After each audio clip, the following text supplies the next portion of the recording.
Yama atifo ne awefo nyina akwaba adeba Fache TV so. Ewo dwumadie sonko a yede asi wona afi yedide Bible mu mpensempese mu ne adesua asete yetina no yetumi ate ase na afi aboa me no mienu nyina. Ennam so yakan etia pam ho de adesua sonko na eba a yatuni din se eya asembisa a yebisa se so onyame osesa na dwen ana se obi betumi atu Nyankopɔn na adesua no kwa na wie no ne ate ase ahu empensempense mu a ewo mtikina no obi bisa wa won so wanya bia yedai aka yesua de na wa Bible na wo so udidi akire ewo enhyehyɛ ne quotations a yebeyi no se be ya won so betumi ate ase.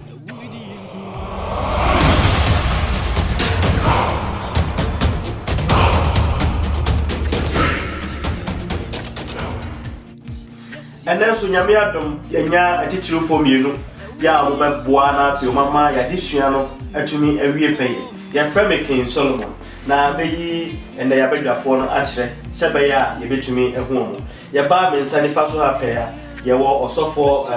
Kranche Charles Kranche ya ono ebeboa amadwumadie no atumi akoso na be me ko etire ho nso a ye wo Elder Richard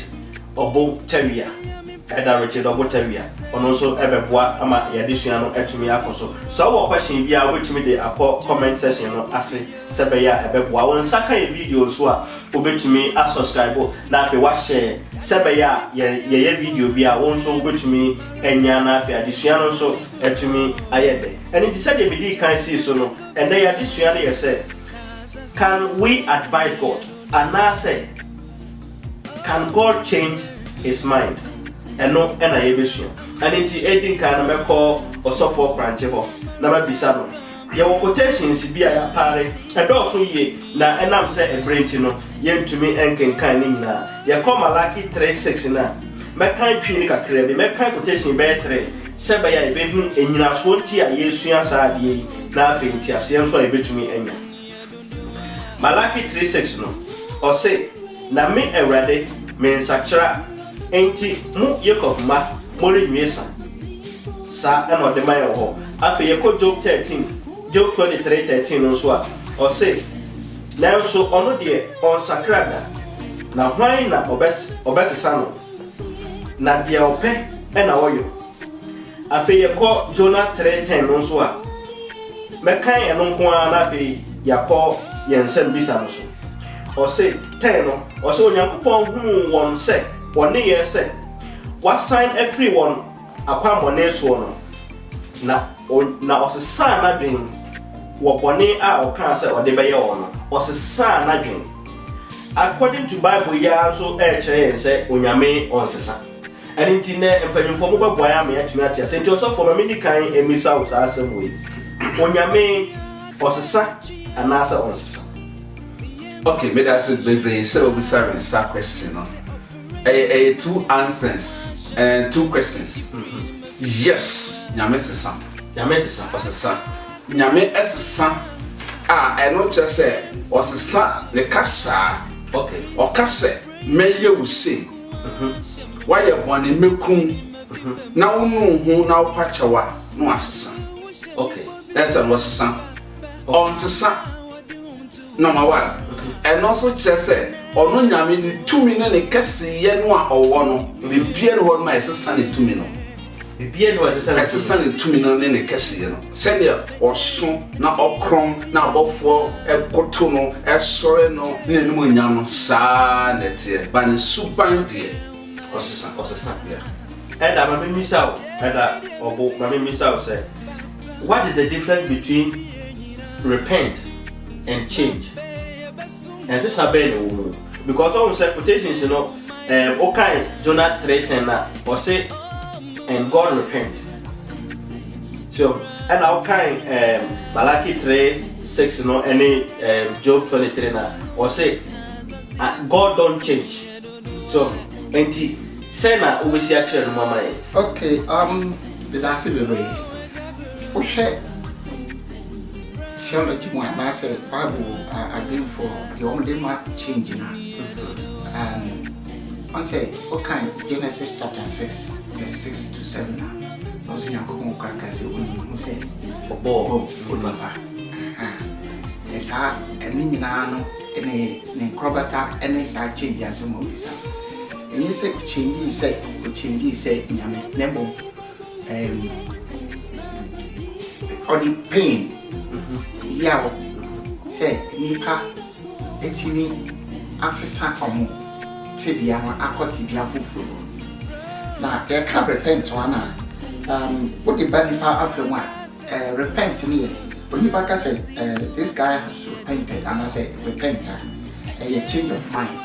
I will keep afenwa but onyame afenmu dem a change of circumstances and relations say asitna no esisa na afi nkitahodie no de esisa so obeka ya osi nipa ye boni pe na ye ni Nyankopon temi eti that is the relationship and that ye ni Nyankopon. Okay. And I had was bebre na ma mensan misa question we say kind Numbers 14:1 e can say Moses advice say God e ma nyame se sana dwen oh na obia betumi atu nyamefo ana say wo level of ebia prophets and I say nyamesumbi ansana omotumi ede atu nyamefo osofo obeyi sa question no ano amai me da se bebre nyame no ye ni level bi aho sir ye ni level wo hwe yen ya bresum po a me betumi aka se ye chen tete de kanfo ewo boni mu okay enso safo ya ne nyame fa won safo ya ena obo mpaya Nyankopon tie enti Moses hu se onyame wo na wasoma me ena makogina felo ne dom nenim mayan sanchire ne wo Yesu wodirimu Nyankopon wodirimu na ye de oman no afiri hono abedu desert omo ye bwana oso beku wo na Moses ka che nyame se men yesa so wo yesa inipa nyina be hu se wo nka no kre na ope o man na ku wonti na wadaada o makodi wo mafiri Misrim na obeku wo oh seriously enti wo kan verse 20 na Nyankopon ka se Moses nya wo kan meti e do obo nya cho enso Moses okunipa Moses ye de moyeni na so Nyankopon ka se the same thing na me no wogidi wo nyame mu na me kasa obeti okay osofo ye da wase ene onchire mu a ode amai ada ma me misa say kind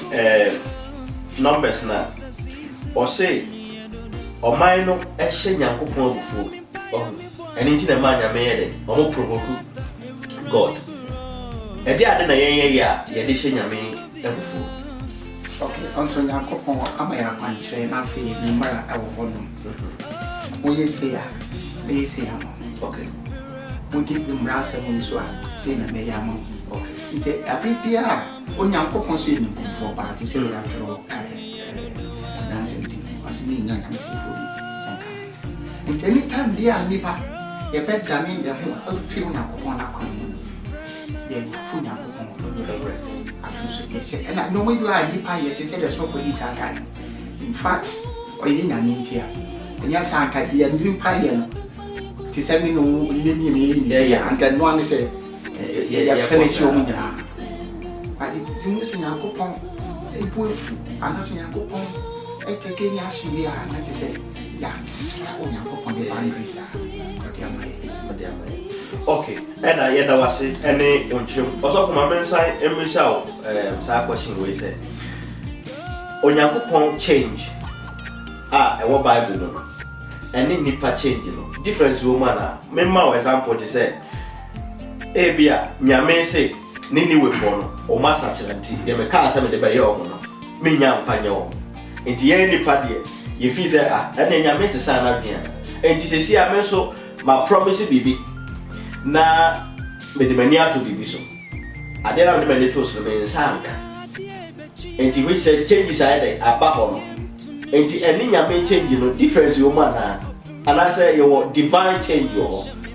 and I want the past change yo. Okay, me that's nyame change na ni nyina ekowie se obedi nipa nkwa. Okay, osuma Yona ko tu Nyankopon wo de minim se me ko na me keka na o sakira o de be cho mtime nko so home nti yo na din kan ko tu nyankopon nti okoi na osan na ne bufu sai some kind enti me ka say me nko nti nyame no osesa agi nipa nkwa be nipa sesa ekobone mu koninua okay eni wase me enfa ya ho nto nipa so nipa be du hwabo be nyame no ni hwabo to ka so beku na obo mpaya na wasesa na dwe na waje won kwa efiri bone ni mu owo no odo aba ni che nti nyame sesa ye different ena nipa so dey also for yeda wase and am me misao asem we say Bible no yesaya wo quotations ni bie mu a maye hu se nipa etu nyame fo ara esa se aba hu se toda aya na ya manyame aye sonko do se nyame ya sonko de but me kan say ya di bibia ya de atu ye ni nyame nta enti me pese mu se Moses nko na otu nyame fo ana se ye wo scriptures ni bia chere se bia nipa bi sa atu nyame fo ama na se sa na gan I met me among Ezekiel. okay Ezekiel na me Thomas. Also selling a couple when a couple and then the crime. So I think so Sodom and Gomorrah. yeah Tama when you couple and Sodom and Abraham was slave fee as sort of 40 not about 35 and about some good 5. so ni nyame dia Ni na so na couple ajitu I said no why not James said sankani pati mi meeting ya anka officer sanaju also for still menya nyanti eda beda wase menya nyanti ase papa wo chebi no because mimi sa say nyame yesi nyame nim de besi ochina ene adechi na aya na nyame je futu firi nipa ho no pa che say nyame onim de besi ana say nyame nim de besi de ana na bo je futu firi nipa ho yo me that's ye nyame na yesom no oye flexible we are sure oh oye flexible god o daboko nti we hwe ade bo fiti ase no eye ono nyame but oye flexible god na oti afutuo na oti advice oji advice fi nkofo nchenti o say mo mayenwo nipa we yensuban so na kono abetumi aye na ade abona de ahor me ehun say nyame na yesom no oya daboko na nyame o de hwe kan 2 Chronicles chapter 6 verse 1 about I say na Solomon kan hye nyame akase obetra esum kabimu but me de Messi asori dan ediama enti o nyame akase o tra sum Solomon say ewie ya no na kono koto Jesu bo pae na nyame di ojani munukum efi heaven ebe share asodem homa na chese what tie so my advice na odema na gada nyame adwen no ye na adwen so ba betan asodem ho so Solomon kan no osesa na adwen na Solomon so ye de boye na o han le pe ma chen Solomon let's also go part say yeah so ye betumi me bon kwa ye sisi aka che nyam se ruade dia wo pese wo ye ni meso se sesan wa no pese na dwe so for question we ye question ehun hia me pa yi said ye wo ka se nyame da boko me sa bisa wa bisa ma ba da so I say ye di hu bi ato ye ni nyame especially Africa wo hwe abrofo nyame soma aya na you different but wo hwe Africa said ye nyame soma sia ya say enye se me ti nyame edibre so but asema ede osofo kan say wo hwe nyame su okron but obafo ujani tumi no woni nyina bafom enipa level but to that Africa na say Ghana especially ye hunu sa ya nyame ayedi hu bi ato ye ni nyame ntem ntia na ye hunu sa say de osofo kan no enti to da ye bompa ye mpa na akwa sa say nyame ya sonko but say ye hunu sa enti osofo nchire ye mu say nyame na o ka no nyame fufura na say nyame e nim dada because I say ye nyame ehunu ye nyame ehunu ye e wo kwan bi so yo ye nyame dada no a ono ano wansem na meki se nyame yo bia o ye nhyeso se me ho se makasa ni 2 minutes de e wo ho but about to the lower level okay nti e Yesu e oba no hu kwala no do nsa tunuko no afa bi o manfo ada fo mele madar na afa Peter no mo nsem fata onyame we ya nyame we ye nyimo nti na or represent se ye nyame na ye bom pa ye ne yesom no ono aba ba ye nhweso ama ye se wa ba format woni obi edi komo nti ye nso akonya wo ma ye se ye ne be di komo bia ye pe na mum ye fa anidie no emma no so what I say nti nyame do da boko pa o sanko anako kunya dada oda boko okoye bone saa kwa se rade fa che me no da cho o chana ko ebe no da cho nti oda boko ne hunye hu mi ye nyame na yesum no ne hunye hu so for all na pese wo tie mu yi pa ma ese na question mpo wa ha se ase yesuro nyame na meka na yesuro yama nyame ye hu ye nya na damfofa se nyame wo hu dia ye nya na som ne nya na damfofa adamfo ben na ono obi na ma obi ntumi enka na dwenhye no na onti advice na damfo beni na damfo de tumo den adamfo on kan no kore ba sa damfo we ponti sa osumebe ma me no ni nkomo ka me bi che me den how o pisga ka che me come do ka che sa damfo ya damfo tumo den definitely mo ya nti na yesa de ese hu ni se any die and I said me na ye betumi akonya me ho at any time I tell and ba me misa we e to da na yesa yesua bible na ye deep understanding. Oh, and it is our questions we may say. Eba, to say Genesis 6 day na na woka. Nyame nim say Adam anyhow. Omkwa ko di aduaba no. Afro. But still I say ase nyame no o fa kwan be so aso yabe. Aso nipa. So enti me pese wo kire e ho no kakra say nyame nim say besi. Yeah. Nyame nim bibia. But nyame I pencil come away. I did pencil. Adam make issue now for the Bible. When you are let a test. Or you want to read into my I say probation period. I you go the more probation free that you want to. So period now when you are on you do eating trauma. Not a probation period. Now go on so much as only my pass here. Now, Stevia for crying back. Yes, and all feeling. Okay. Now, I said, maybe quotation be about 2 Chronicles chapter 7, verse 14. Mammy kind of from or say, if my people who are called by my name will humble themselves and pray and seek my face and turn from their wicked ways, then I will hear from heaven and will forgive their sin and heal their land. It is saying, you be jai bonnie, you be general and senior fata. They are Kunya or say, or the influence of the saying, will be silent assassins. So. That's a dear, but you form more can more part in the same. Also, maybe so see what some should be said. Nyame on the sun. Ewo ni tumi se nyame ne mu ne mu osesa wo ne ye mu se ni pasesa e pese wo sare si ho no su ai ni tumi no na onsesa okay ne kasa ne ye osesa na ko onsesa ko ntim paebo esa se me ma so na hwe ne ma ginedi nti no ose oben ye nchen ya down for power oben ye nchen ya ntoma ne atade nti say nipa we ben wa de nti na won sesa so what I say nti o say na Moses ka say Ewurade se wo beku on ne dia pepa medin fi wo nkwa ngman mo o say ade bro Moses medai say nyame we ne yasom no nti ma ye mfa no hu dodo o say bibie mo mpaye mame bibie mo ibi okọ toilet so bro be ka say wo ko ohene bi ani ma o say wo kata wo ho no ba bia wo bia bo mpaye edwa ho kra bo mpaye adwen na chachire no o say bibie mo mpaye na meje mo so enti wo no wo yire ekọ ha be sesa na o peba o say we invite nyame Ewurade me ne me yire ba beda me poba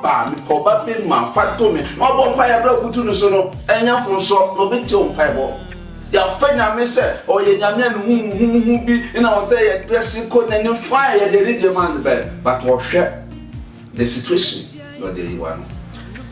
also for any elder medamase I wo adesua sonko a wo dey elder Eda ebusa question wa o se na me man ya me do won so bra o wan say quotation na ye bra sorrow yi nyankopon free sum betan so dem bo na obetia wie mu no na o man homne so no se sorrow dia wa ya ma minti me can't say I saw them we are member to me see a pound from for Jerusalem I saw them and I said Jerusalem room no be right for them me missing the kwan meje no nti nyame ansesa na adwanka wa metan so dem kwan hye Solomon ya da banko ase ene adesua ne nchechemu so nko a bode amaye ebreti no ye de adesua no ebesi ha na ye be ka check for say mon saka video a obetumi a share na be ma subscribe o question bi a kwese chechemu a o kwa comment section na se a obetumi e de ato enti osofo ene elder ye da ba se ye to nsafra mu so mama na ye da ye se mu se nya meboa na ye sa tue nsafra mu bi mu a mumra na afi mumra ma de hia no so enye ka ye da mu na Maranatha, bro, as I see so often, yeah, don't do